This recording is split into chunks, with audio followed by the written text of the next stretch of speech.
Hey everybody, welcome back to the Dr. K Show. Today I have Dr. Anthony Sacramento with us. He's a PT. Yes, welcome. So excited to have you.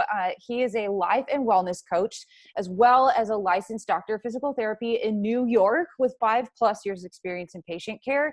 He has tons of certifications, like some of them are in like TPI, some of them are in FMS, which is awesome. We love that.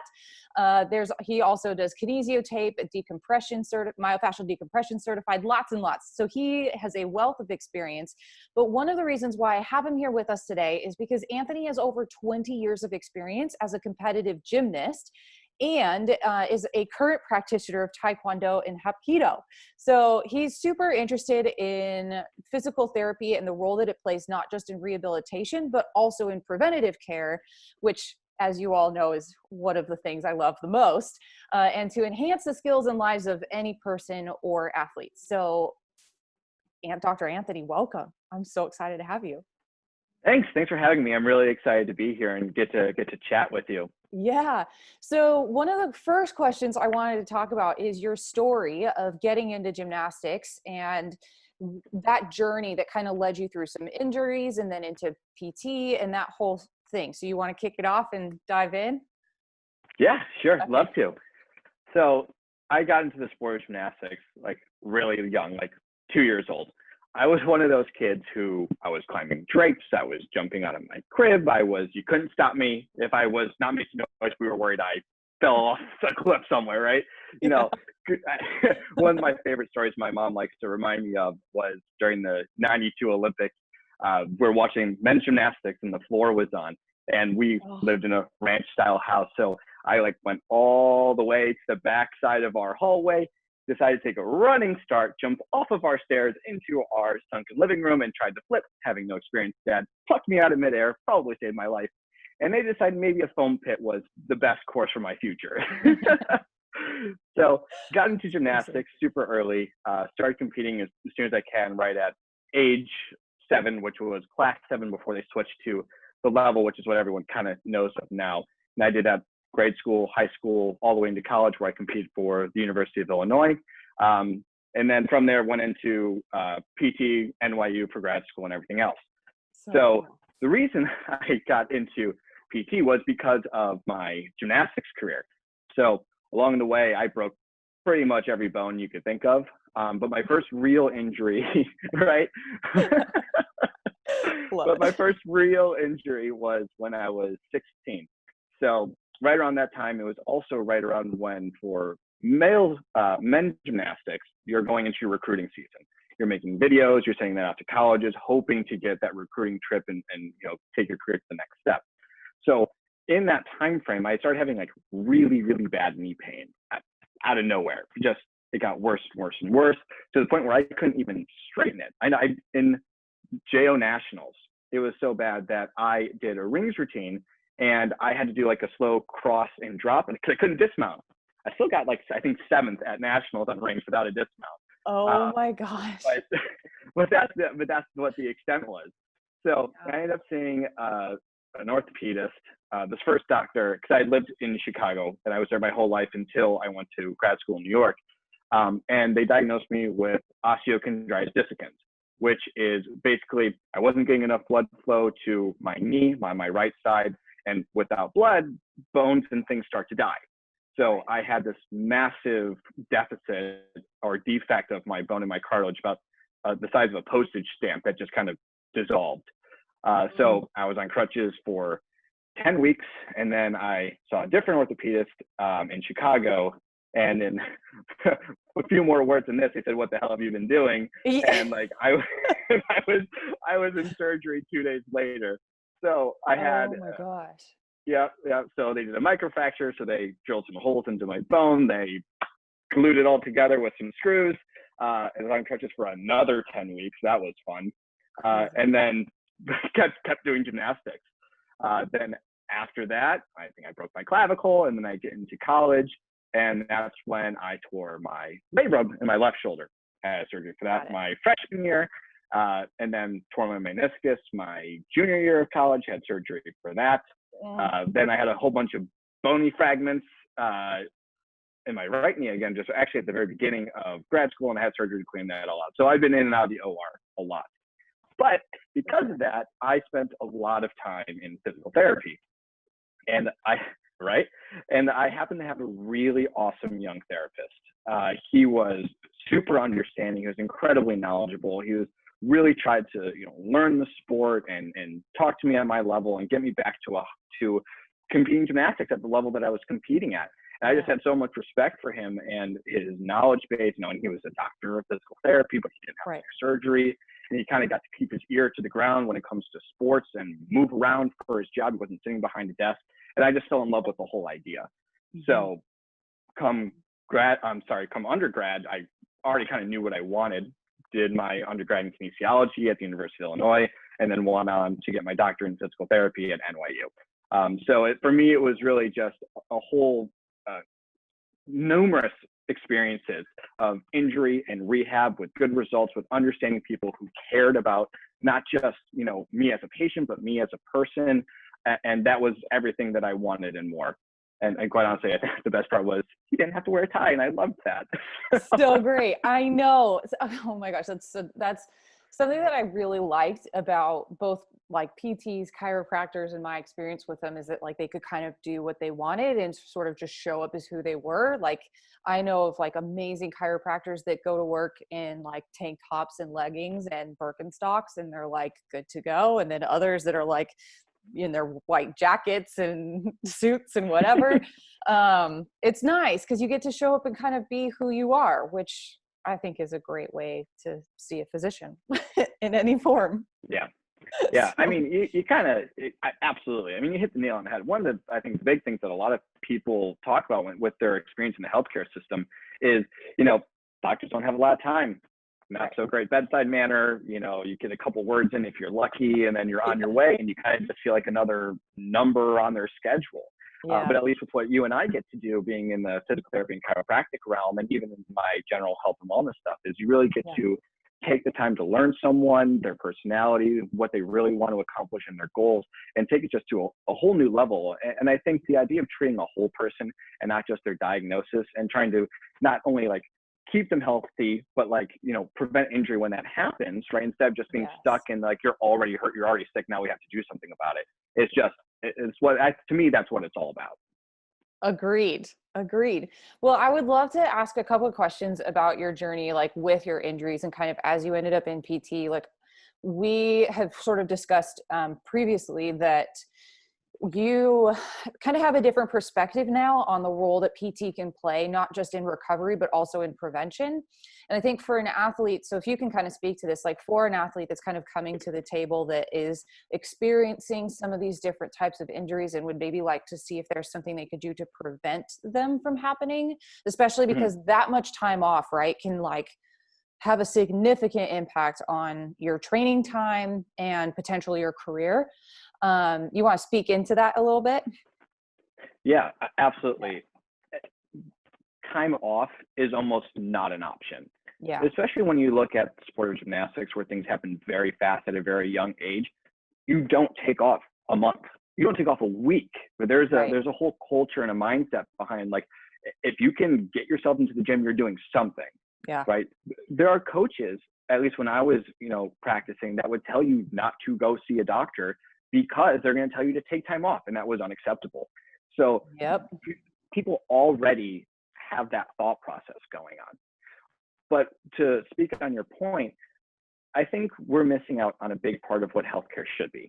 I think right now we deal more in sickness and disease and injury and less in health and wellness and prevention. And I mean, the research is out there. If you take the time and you learn how to be healthy and stay healthy, you reduce healthcare costs, you decrease the risks of things like cancer and diabetes. And I mean, the list goes on and on and on. So especially with physical therapy, I think where we should be existing, even in chiropractic as well, is in that primary care. I mean, we should be the first person that someone sees as they enter into the healthcare system. And I like to look at it. Yes. And I like to look at it very much like another annual physical, if you will, right? Yeah. You see a dentist twice a year to make sure your teeth are healthy, right? Not just to go get a cavity fixed. You see your primary care physician once a year to make sure all your vitals, your heart rate, your blood pressure, your weight, all that looks okay, right? But we don't go and see a psychologist once a year to make sure our mental health is okay. We don't see a physical therapist or a chiropractor to make sure our movement patterns are okay. And that's something that you have to live with and deal with every single day. And yet no one's doing anything to check it or screen it or make sure you're moving and operating in your world efficiently. We just don't. We just wait until it breaks down. And even then we ignore it most of the time until you physically can't go on. And you're like, oh man, like I had this for 6 years. Well, that's a lot of time. Yes. So, yes. It's so long. Absolutely. So for athletes who have kind of been in and out of, either surgeries or are always constantly dealing with one injury or another, that's a sign that there's something else going on, right? They're not in shape for their sport if they are always hurt. And I really, really believe that. If you are always hurt, you are not in shape. I don't care how strong you think you are, you're not in shape for your sport, right? Yes. And if you could actually get that checked ahead of time and work with a professional who understands the sport, you can then come up with different strategies to avoid that. And really what we should be doing is opening those lines of communication, coaches to therapists, therapists to coaches and physicians, and the whole team. I think I did a post about this a while ago on Instagram, but like you really need to have a team. And that team needs to be your parents and your friends and your coaches, but also your physician, your physical therapist, your nutritionist, your mental health specialist, your life coach. They all need to be a part of your sporting experience if you really want to be the best that you can be and remain injury-free and healthy. Huge. It's a huge thing for coaches, I think, to hear as well, not just the athlete that's going to be advocating, that needs to be advocating for themselves, but also for coaches to recognize that like communicating and like opening up those communication channels to talk with their physicians and their nutritionists and all of that versus just being like, hey, so I'll coach you, but you need to find a nutritionist, or like, hey, I'll coach you, but if you have anything else going on, like you need to be working with a doctor on those things. We can all be working together for an athlete, and the outcome of that, there's no, you don't need to necessarily be overlapping each other, and you can actually be working together. You save a lot of time and be a lot more effective and efficient for the patient. It's huge. 100,000%. I mean, that's really how it should be structured. Yep. And the unfortunate reality, as you know, in gymnastics, that some of those problems are pretty prevalent. Oh, I know. You look at the eating disorders in female athletes, and you look at the injury rates on both sides. You look at the stress and the anxiety that people deal with in a culture that's relatively unforgiving and very demanding. And we have to remember that these are children. These aren't adults that have good coping mechanisms. The women at their peak, the ones who are going to the Olympic Games, 18, like they're barely an adult. Most of them are younger. They've been doing 2 or 3 a day since they were 9 or 10 years old. They spend more time with their coaches and in the gym than they do with their own families. I mean, I know I did. Yeah. And when you're getting that kind of constant feedback from a figure of authority, and they have that type of a mindset, that can do a lot of damage because the kid doesn't know any better. They're not small adults that can reason through it. So it's our responsibility in the gym and in healthcare to make sure that stops, because it's a real issue, and it pervades itself all the way through college and later on into life. Oh, for sure. Well, and as you know, like one of the biggest things I work with is nutrient deficiencies. So anytime that any type of athlete is under eating, you're going to have problems across the board. And just from that alone, like as you mentioned with your own injuries, if you don't get blood supply to cartilage and bone tissue, it's going to break down. But the reason why you need that blood to go to those tissues, right, is because it's going to carry nutrients, which keeps all those tissues healthy. So like it's like nutrition is kind of a foundation there in many ways. But anyway, yes, there's a lot that goes into that for sure, especially when they're in those developing ages for both women and men, for both, girls and boys. It's a huge thing.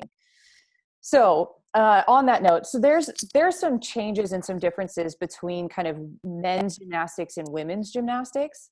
Have you noticed, so as you kind of already alluded to, like female gymnastics, women's gymnastics tend to be a little bit younger. So more like teenage years. Men's is a little bit older, right? It's kind of more in the 20s. Yep, absolutely.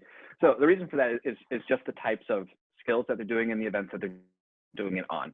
When Okay. you are a younger girl and you haven't developed yet and you haven't gone through puberty, you weigh a lot less, right? It's a Yeah. lot easier to be small and be on a balance beam, right, Mhm. than it is to have a full mature body and then try and swing around the uneven bars or something else like that.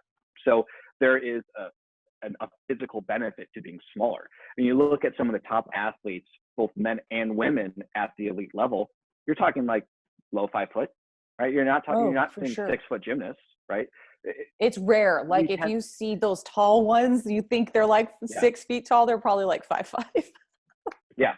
Now there are certain body types that are a little different when it comes to sports specialization or event specialization, but Yeah. you'll see that more at the college level. But the all-arounders are all going to be that really compact gymnastics body that everyone kind of thinks of. Mhm. So that's why women tend to be, or I guess girls tend to be Yeah. younger when they're going and hitting their prime and going to the Olympics and stuff. And I mean, there's documented research on, the late onset of menarche and development, Yeah. because that's just kind of the sport that they're kind of putting themselves through.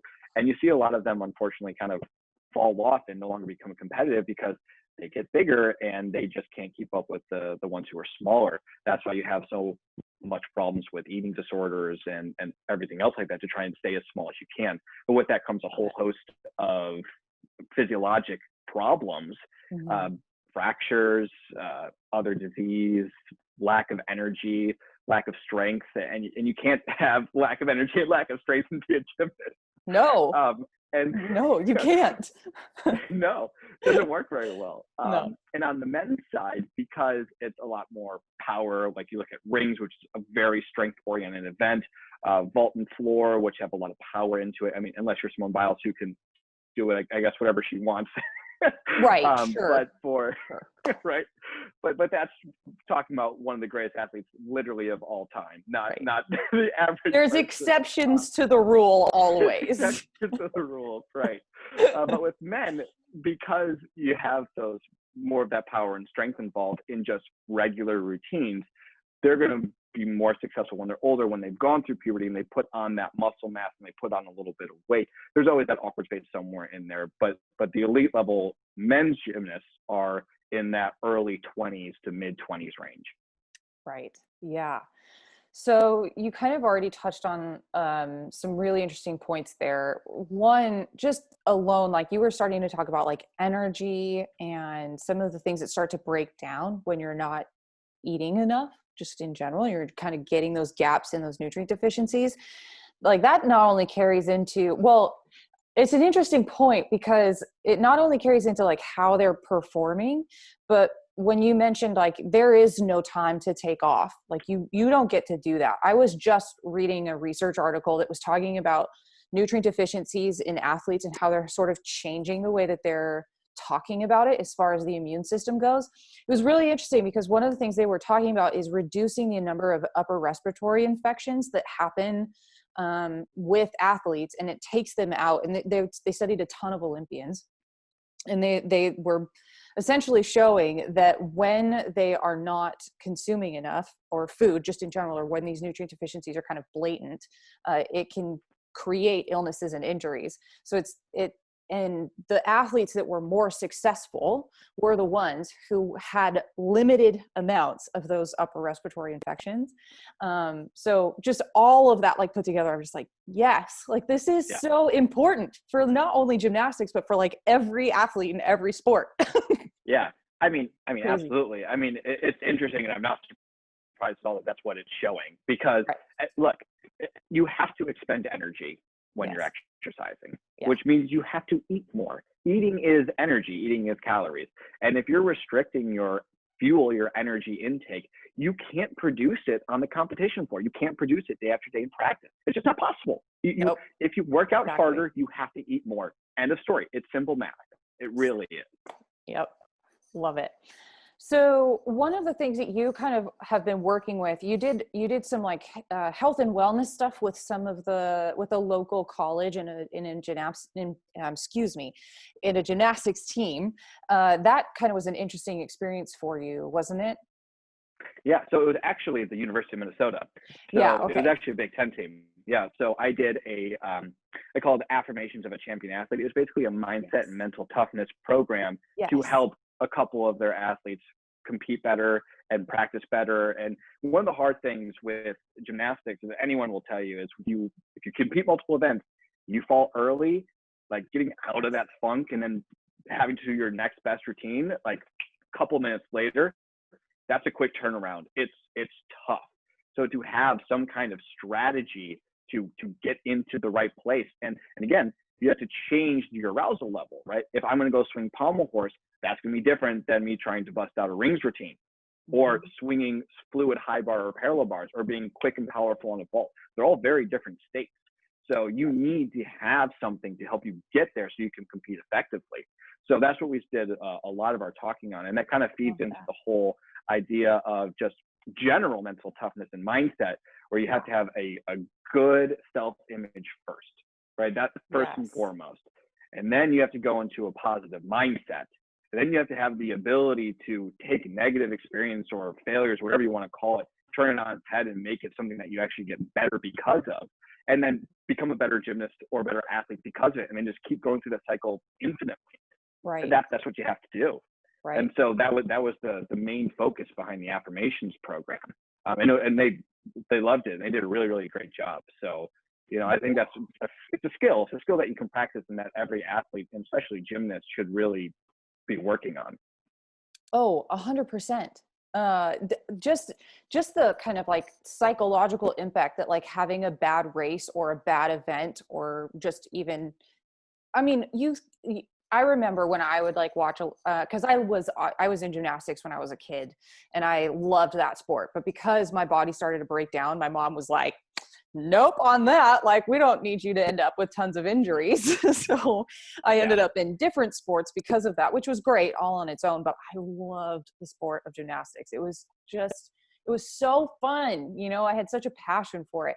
But one of the things that came from that though, is that like, I remember watching these like Olympians, right? And every couple of years, like that was the sport that I would watch, is the gymnastics. Like I just loved watching them. But you would see what would happen when an athlete would like miss anything, right? Could have been on the bars, could have been on the floor. Well, the floor wasn't quite as much, but definitely the bars, definitely the beam. And they had to get through that phase, right, to get to the other side. And it was always so devastating to watch them kind of like fail again and again and again. It's just clear, like the psychological impact that like that can have on an athlete. So basically, like what you're saying through that program is you were working with these athletes to kind of overcome that phase, right? Yes, absolutely. Yeah. It's being able to be in a good place in practice so that you can give it your all. And that goes into, we went into a couple other things about what does that mean in terms of listening to your body and knowing how to modify things and knowing when you've done enough. A lot of people say, one more turn, I'm going to go up there one more time. Is it worth it? Are you actually getting something out of it? It goes much deeper into just, can I get into the right headspace as well? But absolutely. I mean, it was amazing. I won't forget, in one of the Olympic Games, John Roethlisberger was swinging pommel horse at the Olympic Games and like dislocated his finger, fell off, dislocated his finger. And walked over to his coach, went like this, popped it back into place, and guess what? He finished the routine at the Olympic Games. Like that's what I'm talking about, So absolutely, not only getting out of a funk, but believing that you can actually be successful to a high level. I think a lot of people, maybe a lot of people is not necessarily accurate. I think many struggle with the idea of actually being successful. I think there's a fear of success just as much as there's a fear of failure. And some people, if they don't believe that they deserve to be successful and to win, you self-sabotage. You see it in business all the time too. And it happens in athletes. All the time. Yes. It's like they're afraid of being successful. They create these barriers for themselves. Yeah, it happens a lot. Because it's an out, right? Mm-hmm. If you don't believe it and you set yourself up for failure, when you do fail, you're not disappointed by it because you expected it. You set it up. You made it happen, right? 100%. So it takes some of the fear away from making a mistake because you're expecting it to happen, which is not a great way to be successful. No, it's not. But there's some tools that people can access, right? If they kind of recognize that might be one of their patterns, there's some things that they can start to search for. Do you have any like kind of tips of where people might be able to start looking? Like, well, we'll obviously cover how they can find you at the end, but are there some Yeah. tips that they can kind of start journeying into if they kind of recognize that that's their thing? Yeah, well, I think awareness is the first most important step. You Yeah. have to recognize that you get into this space before you can ever take steps to do anything about it. 100%. And for me personally, I think visualization is a big tool. It's a very big tool. There's research out there that shows that when you visualize doing something, it lights up the same part of the brain as if you were physically doing it. And there are other studies out there too that show with visualization, you actually get like strength gains. Like you become stronger, physically measurably stronger just through visualization. So if you can know where you're hitting your barriers, what's stopping you, right? You can then create a visualization program to then counter that and to practice putting yourself into those situations so that's not such a novelty, so that becomes just another day. And that was a big thing that we said in competitions all the time. It's just business. Go in there and it's just business. Do what you always do in the gym. But that took a certain level of practice and a certain level of confidence. Right. And people say it, but it's hard to put that into action. And that's where I think visualizations and kind of researching and learning more about that is probably going to be the best place to start. The other thing I think to understand is that it's different for everybody, right? You can go, and there are some athletes out there that'll kind of tell you their whole mental routine. There is a book, was it 10-Minute Mental Toughness by Jason Selk, I think. Oh, okay. Is what it's called. Yeah. And he was kind of like I think one of the first people to really talk about and create like a program around it. And he did a lot with professional baseball players. So go read the book, right? See some of the stuff that he did with those athletes and what worked. He actually worked with Sean Townsend, who is an Olympic gymnast. So he has experience in other sports as well. But that'll at least give you a jumping point to go off of. And then you kind of have to ask around and you have to just try. Yeah. You have to try and see what works, because his whole program might not work for you. My whole program might not work for you. You have to try all these different bits and pieces so that you get the result that you're looking for. That's so great. Man, the amount of stuff that actually comes down to like what the brain does. Like you mentioned something about how your body, you can actually get physically stronger if you just work on the visualization of all of it. And I think athletes and people in general kind of fall into this like, oh, I have to well, you do have to train, obviously, but they think that all of the things happen like within that training period, but that's actually not the case. It's the adaptation after that training, which is where you see all of the results come from, because the body and the nervous system's like, I don't want to be unprepared for that again. So that's when a lot of it comes in. So it's not shocking to me that like, if you spend some time visualizing what you're doing, you can have an impact on a lot of different things, not just your brain. That's huge. Yeah. I mean, for sure. I mean, that's one of the big things I do with all my patients and my clients as well. There's a lot of that neuromuscular training. It's awareness of how you're moving, being able to identify your own mistakes and then be able to self-correct, and then doing that consistently enough so that you can make those adaptations. You don't get strong by lifting heavy weights once. It's lifting heavier and heavier weights over a very long period of time. Yeah. And this is no different either with the mental toughness training or with general training in general. Yes. And we I think, well, I shouldn't say we as a whole. There's a lot of people, I think particularly within my sphere anyway, that we just don't practice controlling like our mind. We don't like, I'm working on it a lot more, controlling my brain through meditation and just practicing that like calming and centering so that I can get rid of all the craziness that happens and just be able to like get some clarity and some focus. That is something that is it's not practiced a lot. It's not very common here anyway in the United States that I know of. And I think that has a really big benefit, especially in times when there's anxiety and there's a lot of things happening. If you haven't practiced that, then it's going to be insanely difficult to like in those times spend 10 minutes doing deep breathing exercises and be able to calm your brain down. But it's the practice over time that gives you that control, and then you're just so much more powerful. Yeah, absolutely. And I I think you kind of hit a big problem right on the head with just kind of healthcare in the United States. I think also, though, some of that comes down to there's just a lot of information.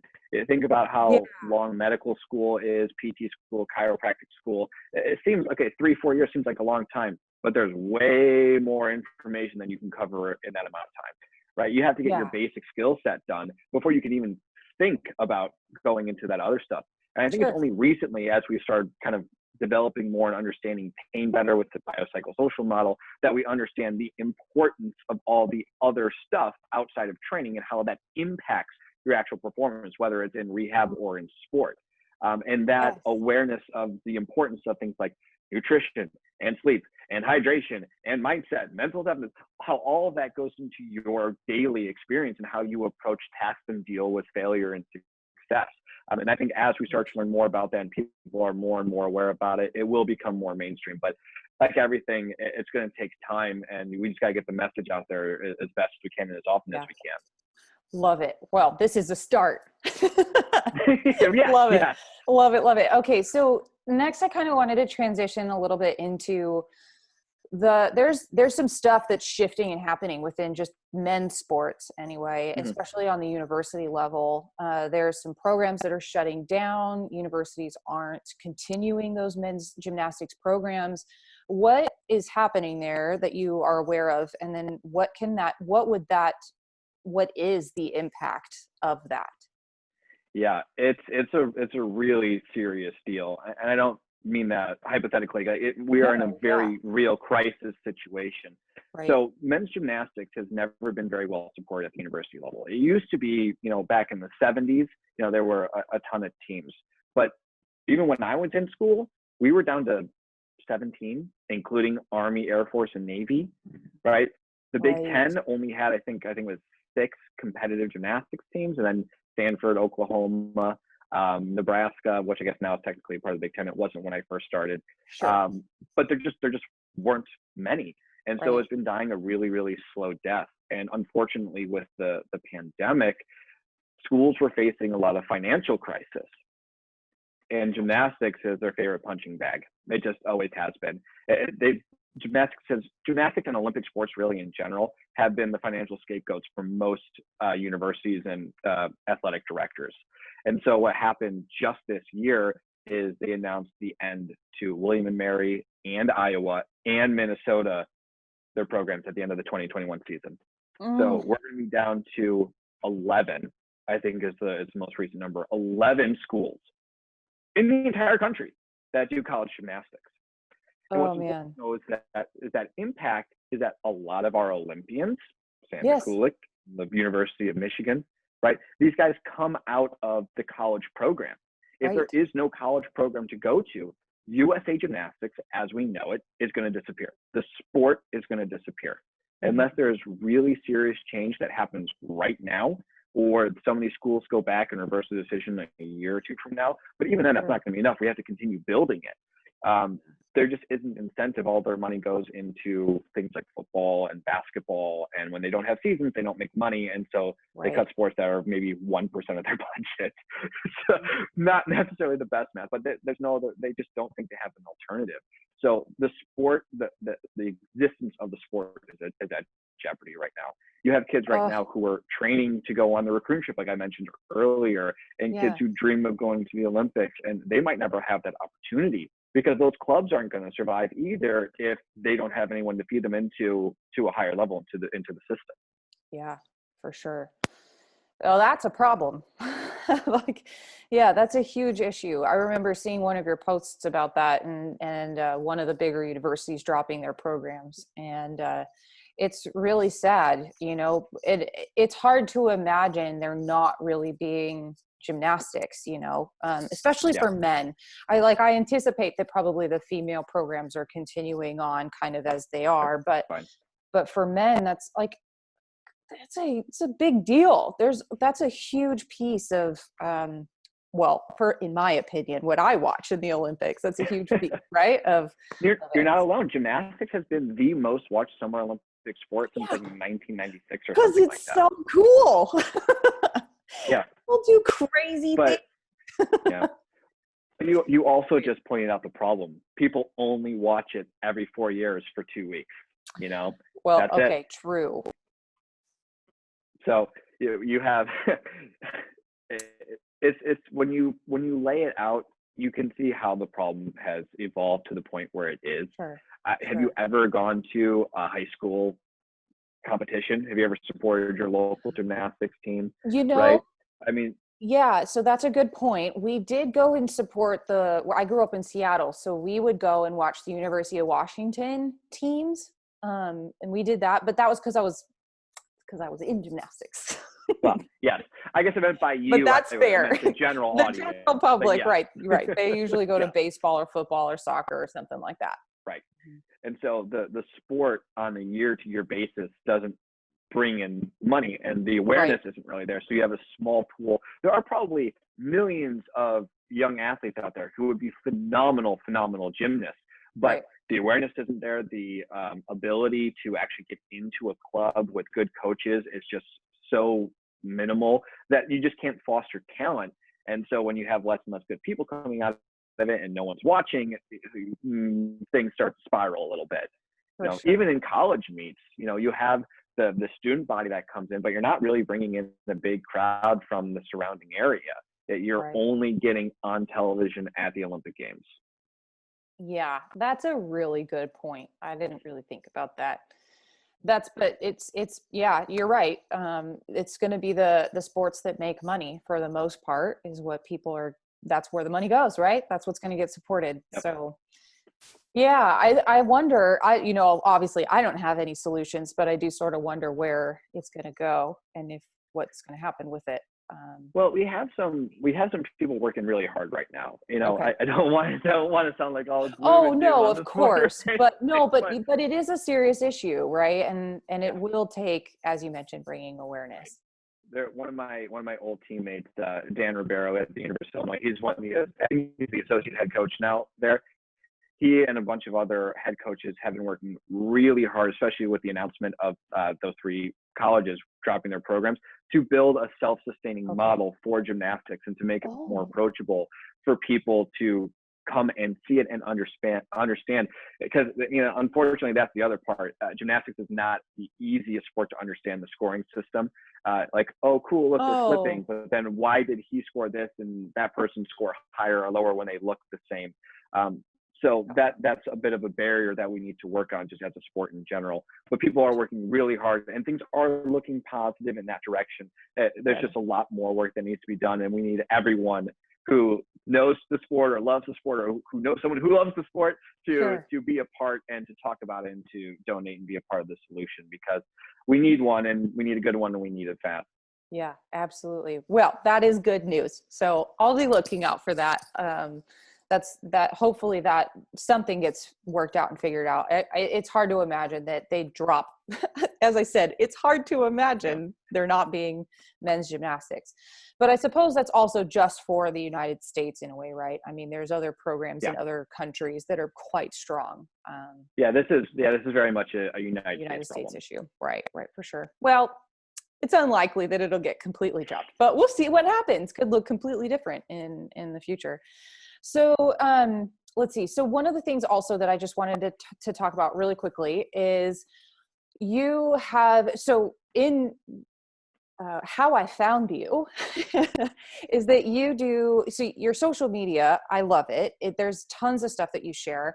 One of the things that I thought was really cool that you demonstrated it so well is talking about issues that you can have like with your wrist and elbow. And I tried it. You gave a very great way to explain this, but like you gave a demonstration of how to move your wrist right with your shoulder, and kind of explaining that there's some movement patterns that sort of happen along that way. The reason I bring this up is because there's lots of CrossFitters that are in my world and in my sphere, and they do, muscle ups and bar muscle ups, and we've got trying to do handstand walking and handstands. But a lot of that requires, and of course, like just powerlifting and lifting in general requires some mobility of your wrists. Mm-hmm. So you want to dive into that a little bit, because I think there could be some helpful tidbits that come out of that. Sure. I'll talk a little bit about the post you were specifically referencing, and if you want me to go into more detail somewhere, just direct me however you want. I will. So so the idea is that you have to have a certain prerequisite level of mobility to do something, right? If you're going to do a front rack squat, right, you need to be able to get your wrists here. You need to be able to get your elbows up and together. I can never do this because I can't get there, right? Okay. Or even an overhead deep squat, right? I can't really get to 180, so me putting 150 pounds over my head is probably not a great idea. Yes. But so just understanding your anatomy in that way is important, so that you can choose exercises that are going to work for your body, so you're not putting unnecessary strain on it. But the important part is that everything is controlled by something else. Nothing moves in isolation. So the example I gave was, how can you get your arm from at your side with your palm facing towards your leg to be facing out without actually moving your wrist, without moving your wrist and your elbow? Yep. So this is to show how the shoulder impacts the wrist. So if you stand with your arms at your side, bring your arms straight up, straight out to the side, and then right back down, and look where your palm is, right? I didn't move my wrist at all. It was all just changed up the shoulder. So that gives you an idea that if you're having an issue, maybe you need to look somewhere else. Right. Another one with shoulder mobility is your thoracic spine, your upper or mid back. If that isn't moving the way that's supposed to, I don't care how hard you try, you're not getting overhead. A super simple test for that is just go ahead and slouch, try and reach overhead, and you can't get there. Not the second you sit up, you have all this space. So yes. Movement is based off of position to a certain extent, and if you're lacking somewhere, you're going to try and steal it from somewhere else, and that done over time under too much load can potentially increase your risk for injury. So in regards to something like pommel horse, which was kind of the theme of that week with the wrist, if your wrist mobility is lacking, you're going to put a lot of strain through that upper body. You might feel it in your elbow or up in your shoulder when you're doing things like flop sequences or even circles, right? Yep. So another good example for that for me personally was my wrist, right? So if you think about going on the pommel horse, you need to have, it's like 110 degrees of wrist extension, because you're swinging and your arms are going to be behind you, right? Yes. Not 90 isn't really enough. Yes. That's my wrist extension. Oh, that's it, right? it. That I mean, I could push it, but it's not going very far. Sure. So if I try and swing pommel horse, how can I possibly get my wrist to be flat? I'm going to have to do something funky with my shoulders to try and get there. I'm going to have to prop up onto the palm of my hand or onto my fingertips, right? Yep. I can figure it out. The human body is great at compensating and figuring out whatever you want it to do. It doesn't mean it's the best choice though. So having some awareness of what your body is doing and how it's accomplishing that task is going to be important. Because let's say you're going through and you're trying to learn a new skill and you just can't figure it out. You just can't get there. A common one is shoulder mobility, right? For high bar, doing things like jam work and talk work. And you just can't get there, right? Doing more shoulder mobility might not be the answer. It might, again, be that thoracic spine. So if you're hitting a barrier with a skill and you're trying the traditional way of getting it better like everyone else and it's just not making a difference, or if your consistency is still all over the place, you have to look somewhere else. And if you don't know how to do it, you need to talk to someone who does, so that you're not wasting your time, because like we said before, time is so important in the sport. You want to get into it as quickly as you can. Yes. Like, resounding yes. I feel like a broken record a lot in my practice, just because I talk about that all the time. Like if what you've like read or watched or listened to is not working, then there might be something else that's going on. And if it's in your shoulder, for that matter, it could be coming from your opposite ankle or foot. Like that's the craziness of how the body works. And so if the most common things aren't working, spend the time to just try to get to the answers, because there's so many movement patterns that come from all sorts of places in the body, and you just have to track them down. Absolutely. I think the theme we've kind of keep touching on all different parts of throughout this entire conversation is invest in yourself, right? Yes. You have to invest in yourself, whether that's in doctors or therapists, or, in your nutrition or your lifestyle, or you have to take care of yourself to Yeah. compete at a high level. And Yeah. so the whole excuse of like, I don't really have time, or, I just can't give, or it's just too expensive, or whatever it might be, aren't really great excuses, because there's an answer for it and it's out there. You just have to be willing to look for it and then do something about it. And so if it helps, think of it all as an investment in yourself, taking care of your whole body, all aspects of it, to help you specifically get better at your sport. For sure. And also to just add on to that, there's not only is it helpful just for like the general person of just putting in that time, right, to invest in Oh, yeah. yourself is going to have huge impacts on your lifestyle, on your health, all of that. But as an athlete and as a higher performer, or for somebody who's maybe in that like amateur slot that's maybe considering trying to get up into those pro levels, to those elite levels, like you just mentioned, time is one of the biggest excuses. But like those pro athletes spend the time. They are focused after their training on their recovery. They're focused on their nutrition. They're focused on all of the things. They like those high performers that are very successful are focused on all the things outside of just the training. And that, again, they invest in themselves basically 150% at that rate, because that's what it takes, to especially be at that higher level. It's huge. I mean, absolutely. There's no doubt about it. Their commitment goes beyond the 3 or 4 hours they put in the gym a day. It's a lifestyle, and honestly, that's a lifestyle that anyone could take on if they want to. Oh, for sure. Adding in movement into your daily life will make a big difference for the weekend warrior, for the amateur, for the semi-pro, whatever bracket you fall into. Taking that time to invest in the ways that you mentioned, I mean, that's how you're going to be successful. Yep. It can be applied on all levels. I love it. All levels. It's my favorite thing about sport. We can apply it to sport and athletics, but we can also take a lot of the lessons from what we learn in sport and athletics and apply it to all aspects of our life. It's amazing. It's why I love it so much. So great. Well, do you have anything else you want to add to this before we wrap up?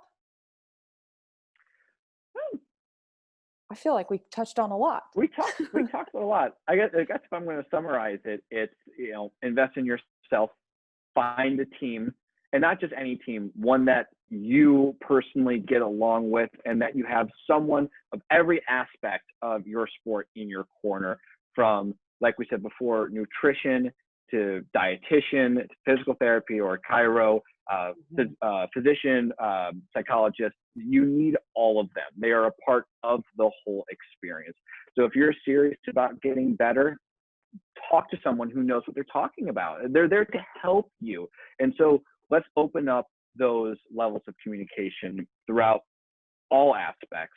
Let's get people talking together, coming up with plans together, being invested in each other. And you're going to see healthier, happier athletes in all sports. You're also going to decrease the risk of injury and all the other stuff that we don't like to do when our favorite athletes get hurt and go down for a season, right? For sure. So find your team, do what you love, invest in yourself.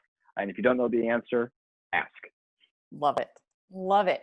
Well, Dr. Anthony, where can they find you if they want to learn more about you or follow you or look for some of your programs? Absolutely. So you can find me on Instagram at goldmedaldoc. That's where I do the majority of my posts and my content. You can also go to movewisehealth.com. That's our health and wellness website. You can kind of see the different populations that we work with and types of and the services that we offer and the wellness side of things. Love it. Well, thank you so much for coming on here. It's great to have you, and we'll definitely have to have you on again for sure. There's plenty more I'm sure that we can be talking about, but thank you for being willing to come on and talk to people here who are watching, and just at the very least to talk to me. Absolutely. It was my pleasure. I love talking about this stuff, and I would love to come back and talk some more. Sounds great. All right. Well, thank you everybody for listening. This is the end of the Dr. K show. Make sure to subscribe and like and follow and share it with a friend if you found it helpful. It helps us to get this season and this show out to more people. So thanks for watching, and we'll see you guys for the next episode. Take care.